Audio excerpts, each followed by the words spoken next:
Hola, ¿cómo están? Bienvenidos nuevamente a Abriendo Espacio. El día de hoy tenemos un tema tremendamente interesante que ustedes yo sé que han estado esperando, que es neurociencias y educación.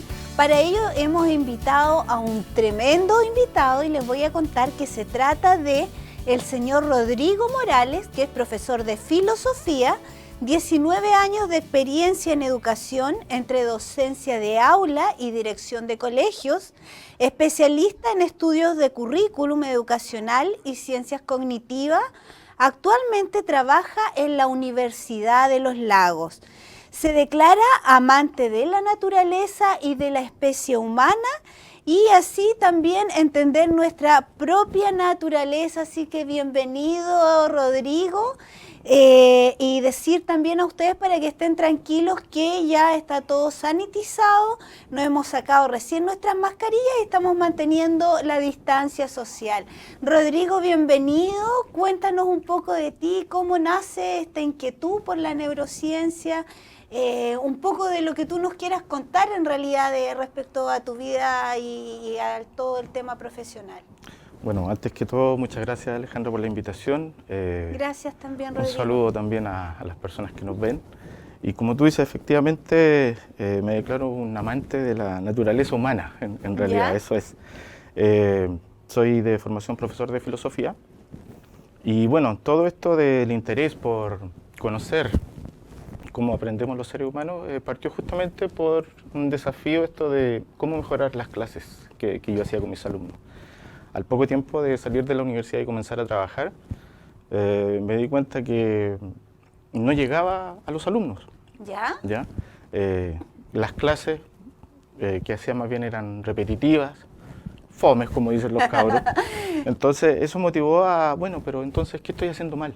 Y fue así como empecé a estudiar, empecé a interiorizarme. Y bueno, como profesor de filosofía está el reto permanente de poder entender cómo conoce el ser humano. Pero tuve la suerte de poder estudiar y empezar a perfeccionarme en lo que es el desarrollo cognitivo humano. Perfecto. Y fue en ese plano que llegué a empezar a tomar cursos, empezar a especializarme específicamente en lo que es la neurociencia. Y bueno, el reto y el desafío es cómo aplicar eso después al aula. Y después uno va descubriendo que en realidad tiene mucho más que ver con el simple hecho de la educación en la escuela. Claro. Tiene que ver con nosotros como especie. ¿Ya? Con el aprendizaje mismo, con el digamos, aprendizaje todo en lo general, que somos. Válido no solamente para los niños, sino que también para uno como adulto. Claro. Al empezar a conocer cómo conocemos los seres humanos, también empecé a dar cuenta, bueno, cómo aprendo yo, que soy profesor. Claro. ¿Te fijas? Entonces, bueno, ahí uno se da cuenta que desconoce mucho. Y no siempre está el cuestionamiento en las aulas tampoco, entonces No eso es importante. Esa es una cosa que por lo menos a mí me pasó a mi segundo año de ejercicio profesional, de estar en aula. Yo trabajaba con niños desde séptimo básico hasta cuarto medio. Y vino ese cuestionamiento. Bueno, ¿cómo lo hago entonces para que mis chicos efectivamente aprendan? Y me di cuenta que el cambio en realidad tenía que venir desde mí. Claro. Y ahí entonces nace la inquietud de poder perfeccionarme, de poder estudiar. Y bueno, ya son 19 años en educación y... Harto ya. Por eso yo les voy a dejar un desafío a ustedes que nos están mirando hoy junto a Rodrigo, que se interioricen con todo lo que tiene que ver con neurociencias para que también puedan aprender cómo ustedes aprenden, cómo aprenden sus hijos y desde esa base poderlos ayudar. Así que vamos a ir, Rodrigo, inmediatamente a lo que nos convoca el día de hoy, que te voy a consultar qué son y cuándo nacen las neurociencias. Bueno, las neurociencias es un concepto bastante amplio. Como el nombre lo dice, abarca, no es una sola ciencia, ¿ya? Por eso el nombre neurociencias. ¿Ya? Son varias, ¿ya? Y la idea es, a partir de distintos campos del conocimiento, ¿ya? Poder ir incorporando lo que esas ciencias van aprendiendo, ¿ya? Y que tiene que ver con cómo se produce el desarrollo cognitivo en los seres humanos. Entonces, la neurociencia abarca no solamente la educación, obviamente, sino que la psicología, la fisiología, la química del cerebro, ¿ya?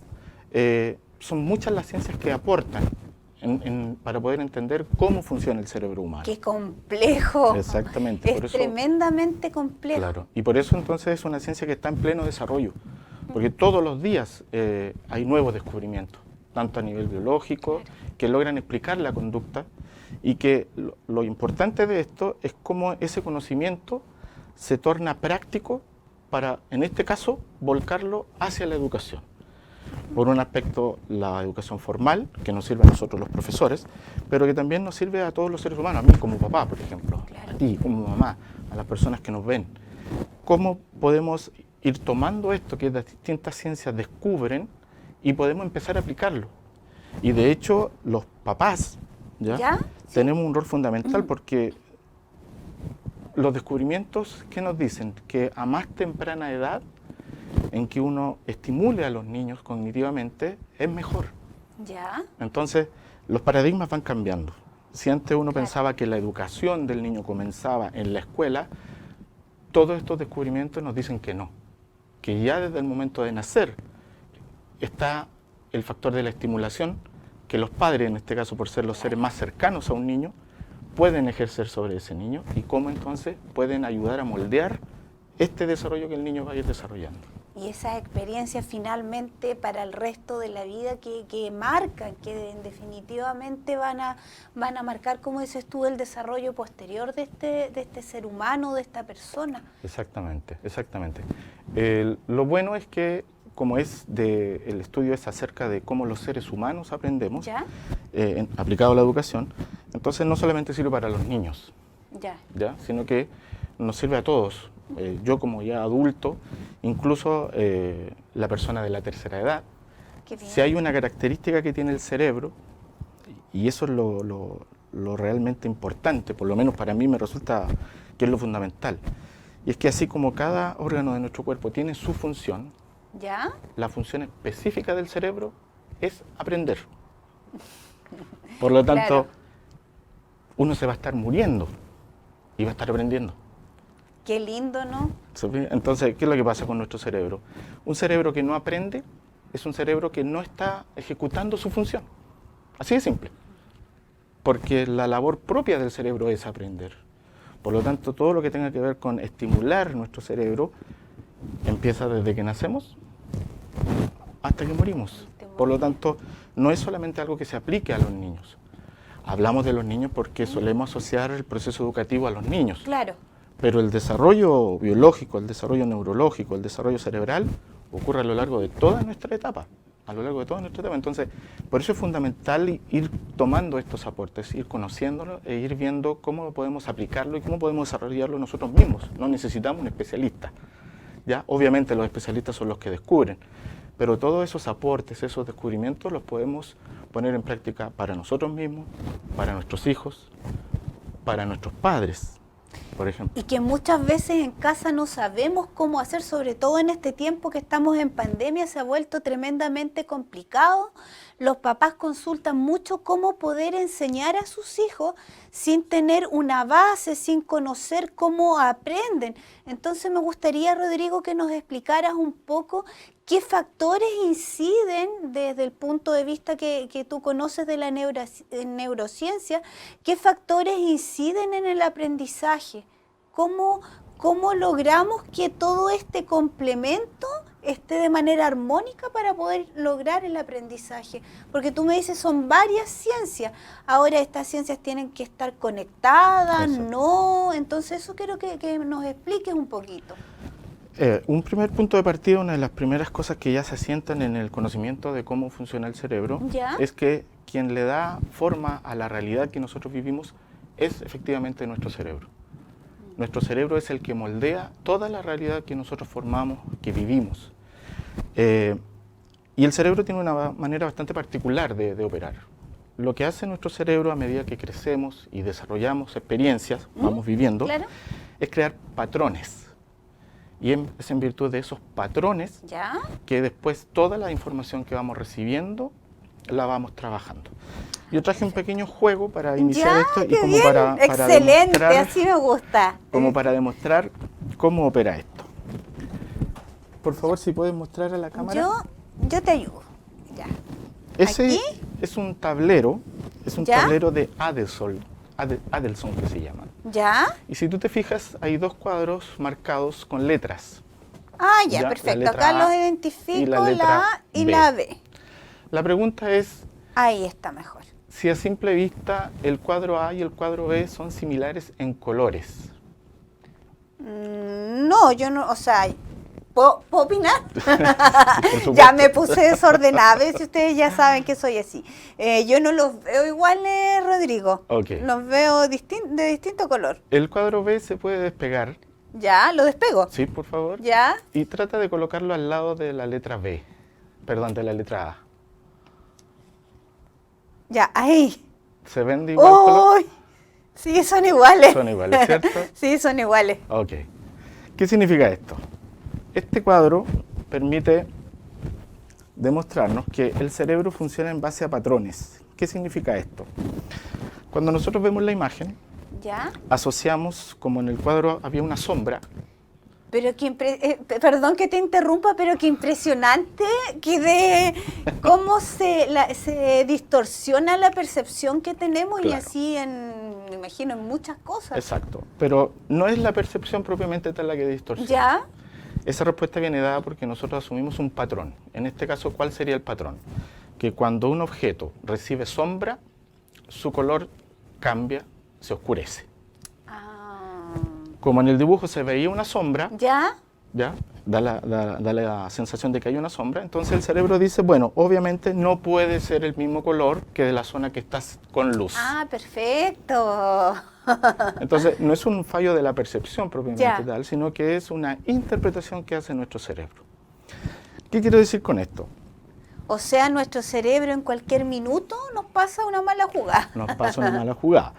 Pero así también, este mecanismo que se ha ¿Ya? desarrollado por millones de años de evolución es el que nos permite que no tengamos que estar descubriendo a cada nuevo instante las cosas que nos suceden. Si toda la información que nosotros recibiéramos a cada segundo tuviéramos que reinterpretarla siempre, prácticamente no podríamos actuar, no podríamos vivir, porque siempre sería nueva información. El cerebro, ¿qué es lo que hace? Hace atajos. Ah, ya. A partir de las distintas experiencias, va formando estos moldes que yo, como lo mencionaba, y lo que hace en cada nueva experiencia, toma este molde que ya tiene y trata de acomodar entonces. Ah, perfecto. Así evitamos tener que estar frente a cada experiencia, tener que estar partiendo de cero. Claro. La pregunta, la clave entonces es poder identificar cuáles son esos patrones. Y el tema es que casi todo nuestro comportamiento funciona en base a patrones. Y esos patrones se fijan especialmente durante la niñez. Patrones sociales, emocionales. Originalmente son patrones mentales, ¿Ya? pero esos patrones mentales se van a determinar por la influencia social. Ya, perfecto. Básicamente. ¿Por qué? Porque los seres humanos, a diferencia de otros animales, crecemos y vivimos en sociedad. Crecemos con nuestros padres, nuestros pares, los otros niños, los otros adultos. En la mayoría de las especies, cuando el individuo ya logra su independencia tanto para comer como para desplazarse, se separa del núcleo de la familia. Claro. Nosotros no. Nosotros no. Permanecemos en familia. ¿Ya? De hecho, vivimos en sociedad.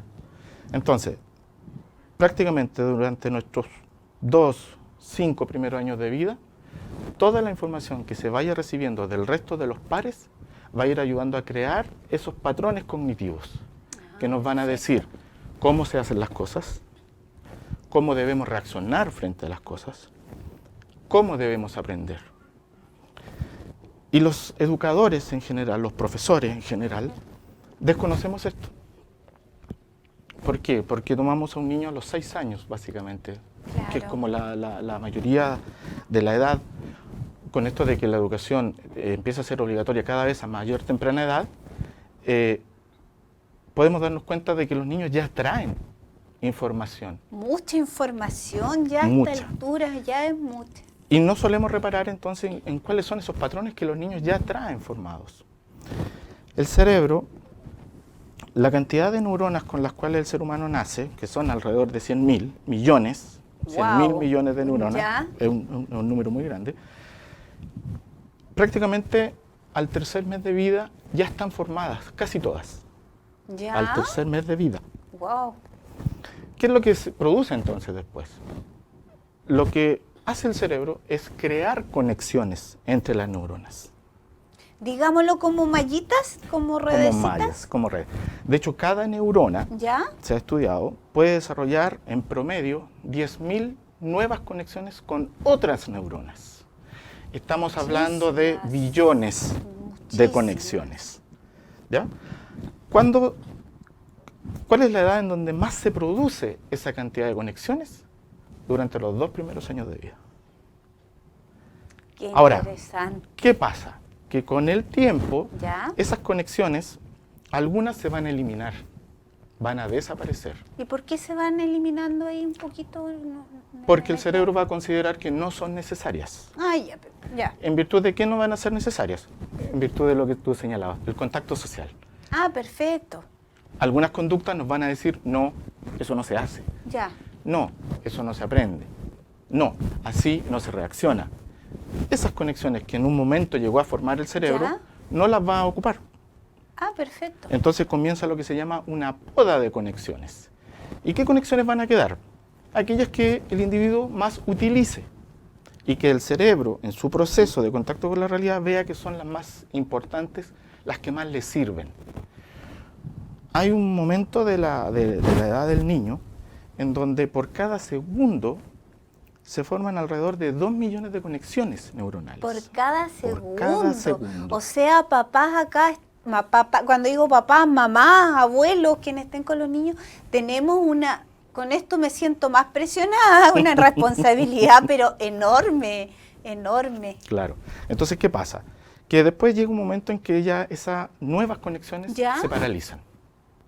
Se paralizan porque el niño ya comienza a desarrollar conductas repetitivas, ya empieza a establecer determinados modelos de conducta, y esas conexiones que se hicieron en algún momento pero que no se necesitan, ¿Ya? comienzan a desaparecer. Hay 2 grandes momentos en que esas conexiones se producen de manera explosiva, por llamarlo. Una que es durante esta niñez que yo les señalaba, entre los 2 primeros años de vida, y la otra es en la adolescencia. Qué En la adolescencia importante. también vuelve a producirse un nuevo momento de creación de conexiones, para después en la adultez estabilizarse. Y si en algún momento una neurona llegó a crear, qué sé yo, 15.000 conexiones, en la edad adulta ese número va a reducirse alrededor de 8.000, 10.000 conexiones. ¿Qué pasó con ese resto? Se fue eliminando. ¿Por qué se eliminaron? Porque el cerebro consideró que no se ocupaban, no se necesitaban. Las conductas más repetitivas, las conductas que más nos sirvan a nosotros, ¿Ya? son las que van a permanecer. Entonces, no es verdad ¿ya? Que las neuronas dejan de trabajar. Lo que se produce es que el cerebro solo comienza a seleccionar aquellas conexiones. Y ahí ya entonces nos da... Que necesita. Y ahí ya nos da una clave. ¿Por qué? Porque no es que el cerebro deje de crear nuevas conexiones, sino que va solamente necesitando algunas, y esas las mantiene. ¿Cuándo hay nueva conexión? Cuando aprendemos algo nuevo. ¿Ya? Cuando aprendemos algo nuevo, el cerebro crea conexiones.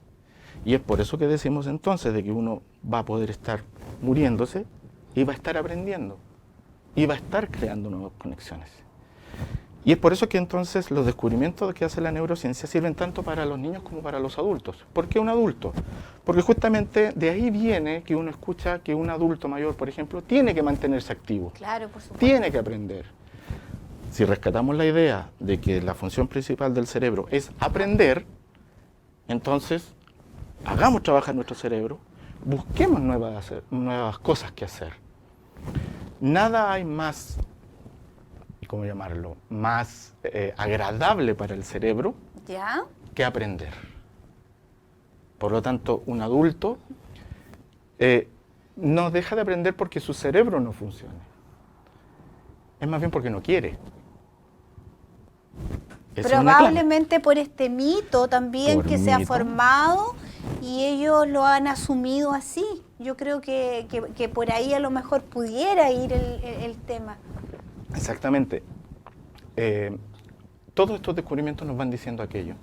El adulto no pierde capacidades porque, bueno, hay enfermedades que obviamente que sí generan incapacidades, ¿ya? Sobre todo, por ejemplo, el Alzheimer. Es un efecto, pero es una enfermedad. No es que el cerebro per se no quiera hacerlo, son enfermedades que van a afectar las conexiones neuronales y entonces por eso vamos a tener pérdida de memoria, vamos a tener pérdida de algunas funciones, pero es porque hay algo que está afectando directamente al cerebro. Pero un cerebro sano, ¿ya? Va a buscar justamente aprender. Va a buscar justamente aprender. Y ese es el reto, por ejemplo, cuando los profesores, a mí me tocó, y por eso yo les comentaba de que yo trabajaba, hacía mis clases y descubrí que no lograba mantener la atención de mis niños, por ejemplo. O que mis clases eran muy fomes. ¿Ya? Entonces, ¿qué pasó? Generalmente los niños se quejan de las clases de filosofía. Pues, por ejemplo. ¿Ya? Pero no soy el único, matemática también. ¿Ya? Pero hasta el momento parece que es todo un mito porque yo creo que estamos tremendamente interesados con todo lo que nos está contando el día de hoy Rodrigo. Así que síguenos más, Rodrigo. El cerebro siempre aprende. ¿Ya? Entonces, no es cierto que un niño en una sala no aprende. Quizás no aprende lo que el profesor quiere enseñarle. Claro. Pero sí va a estar aprendiendo otras cosas. Y ahí el factor de la atención es esencial. Y ahí entra en juego un descubrimiento que ha hecho la neurociencia. O sea, y que en realidad muchas culturas ya venían sospechando o hablaban de la función del cerebro. Ya en el siglo IV antes de Cristo, los griegos ya decían que el cerebro era como la fuente de todas nuestras acciones. Pero lo que ha hecho la neurociencia, las distintas ciencias, es reafirmar esas cosas. Por ejemplo, nos damos cuenta de que el cerebro, antes de procesar la información que se produce en la corteza cerebral cerebral es la capa más externa del cerebro. Y es lo que nos hace ser seres humanos racionales. Perfecto. ¿Ya? Las otras estructuras del cerebro las compartimos con muchos animales, con todos los seres vivos, ¿ya? Con algunos más que con otros. Hemos escuchado hablar, por ejemplo, del cerebro reptiliano. Sí, ¿Por qué se habla del cerebro reptiliano? Porque hay estructuras de nuestro cerebro que son comunes desde los reptiles hasta nosotros. Pero lo que nos hace seres humanos propiamente tal es esta parte más externa del cerebro, que es como la última capa que se ha desarrollado. Ya, perfecto. En esa última capa es donde se alojan todas nuestras funciones cognitivas, la lógica, las que nos hacen ser más seres humanos, seres racionales. Ya. Por lo tanto, cuando entra la información a través de nuestro sentido, de nuestro cerebro, no llega directamente a la corteza. Primero pasa por todo por este cerebro más antiguo, más primitivo. Ya, me estoy imaginando la idea, ya. La información pasa y en vez de, por ejemplo, a través de nuestros ojos, ¿Ya? entra a través de nuestros ojos la información y las distintas neuronas toman esos datos que llegan a través del ojo, por ejemplo, lo trabajan y lo van a enviar a la corteza cerebral para poder analizar lo que estamos viendo y decir de qué color estamos hablando, si el objeto está lejos o cerca, qué forma tiene y finalmente poder identificarlo. Ya. Pero antes de eso pasa por lo que se llama el sistema límbico. Y el sistema límbico es el encargado de las emociones. Ya. ¿Qué significa eso? Que todo tipo de emociones, ¿cierto? Todo tipo de emociones. Ya. ¿Qué significa eso? Que antes de procesar nuestra información, nuestro cerebro primero como que hace un ejemplo. Es como que analizara y dijera, esta nueva información, ¿me es agradable o no? Y si me es agradable, pasa entonces a la corteza. Pero si no me es agradable, no llega a la corteza. Aquí quiero interrumpir un poquito. ¿Será por eso, no sé, tú dime si mito o realidad o estoy aquí perdida, pero será por eso que muchas veces los adolescentes dicen que no son buenos para una materia, que no aprenden y cambia de repente el profesor y la materia es la más fantástica y es súper fácil y es lo mejor de la vida? ¿Va como por ahí? Lo más probable es que haya habido un cambio emocional. Ya. El profesor me cayó mejor. Eso influye. Por ejemplo, claro. Como primero se procesa a partir de una emoción, ¿ya? Y después pasa a esta parte más racional y de análisis, si la información que yo recibí no logró motivarme, entonces no la voy a seguir procesando. Y entonces el cerebro, ¿qué hace? ¿Qué dice? Esto de aquí no me gustó, entonces mejor presto atención acá. Ah, perfecto. Pero yo, profesor, ¿qué hago? Le llamo la atención al alumno. Sí. Oiga, usted que está distraído, présteme atención. Pero lo que pasó a nivel cerebral fue que primero hubo una reacción emocional. Entonces, pudiera ser que el profesor no es agradable. A lo mejor yo tuve una mala experiencia con ese profesor. Entonces, si yo creé en mi molde los patrones que hablábamos delante, ¿ya? Si mi cerebro creó un patrón de que este profesor es fome, trata mal, no explica bien, entonces no continúa el paso de la información y lo que hago el cerebro, como quiere seguir aprendiendo, ¿ya?